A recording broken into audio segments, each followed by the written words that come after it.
how a fast-moving East Coast band convinced an audience to like their new songs. I'm John Beaudin. This is Rock History Music.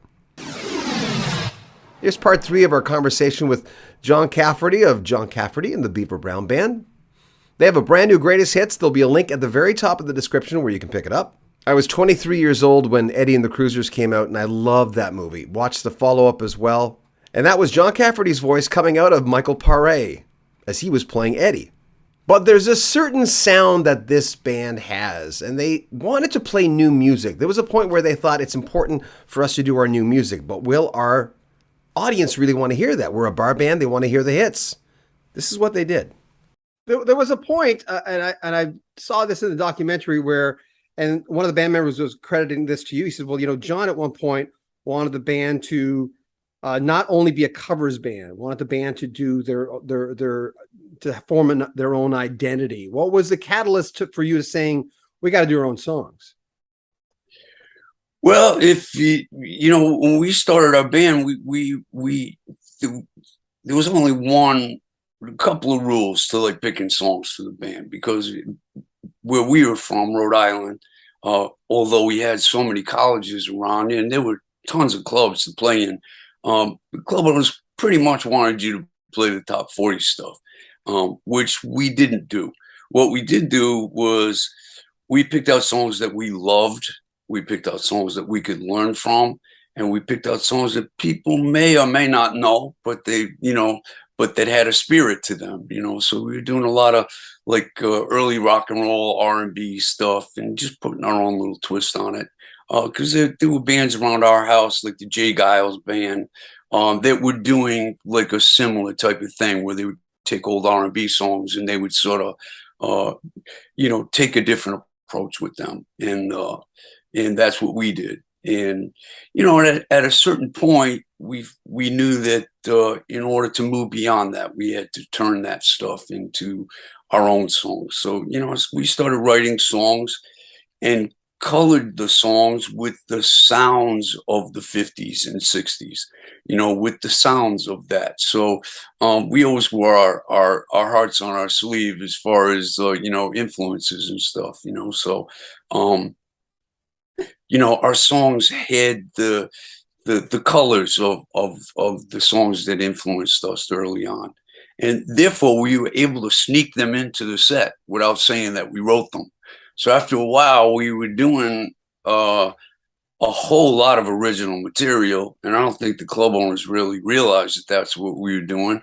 And I don't even think the fans knew that that's what we were doing. We would just, segue from one thing into the next, and that way we got to play our own songs, and after a while, got known for that.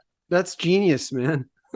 That's simple yet very genius. Well, it kept us making $100 a week, Oh my God. There's so many bounces, some lucky bounces. I mean, obviously the soundtrack was a huge surprise, and it was great because it introduced you to a lot of people, but so much crap can happen with a band that the pieces don't fall together sometimes. And you guys had some good and bad luck, right?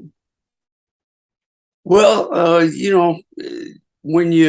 I guess with anything, when you take a step back and you look at the big picture, and you take your ego out of it,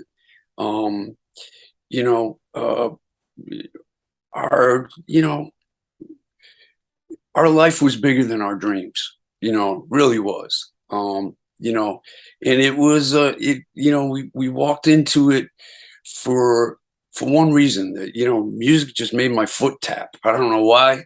I was walking down the street down the beach, and with a baseball bat over my shoulder and a glove stuck on the handle when I was like, 9 years old, and walked by my cousin Alan's house, and he had one of these suitcase record players, and he was playing Dwayne Eddy Rebel Rouser, and the sound of the guitar and the saxophone and the beat of the song just sort of stopped me in my tracks. I didn't really even know why, it just sort of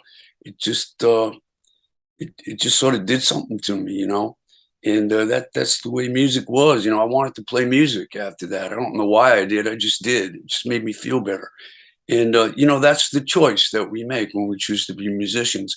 And the only guarantee is simply that you get to play music. Not that you're gonna be famous or you're gonna play Madison Square Garden or you're gonna do any of that stuff. It's that you get to play music, and on some level that has to be enough. Because if it is, then that's the prize. That's the prize, that you're up there on a nightly basis with a magic wand. And if you do it right, and you can, if you do it right, you take your ego out and you let the music, do what it does. It's you can lift people's hearts, and in return, it will lift yours. And that's really the prize of it. I think. When I saw you up there, the rest of it's a roller coaster ride. When I saw you up really there is. talking to Dick Clark, hey, I hope you enjoyed that. We're going to have more parts of this interview coming up. If you want to join our Patreon, you'll have early access to the entire interview, all the snippets, and even some extra stuff. If you want to pick up John Cafferty and the Beaver Brown Band's brand new greatest hits, there's a link at the very top of the description. Make sure you share our videos. We love it when you share them on social media. And remember, we read all the comments. Subscribe to our video and like our videos as well. And the 2 Ps, remember, join our Patreon as mentioned, or if you want to make a donation to the channel, there's a PayPal link at the very top of the description as well. I'm John Beaudin. Take good care of yourself. This is Rock History Music.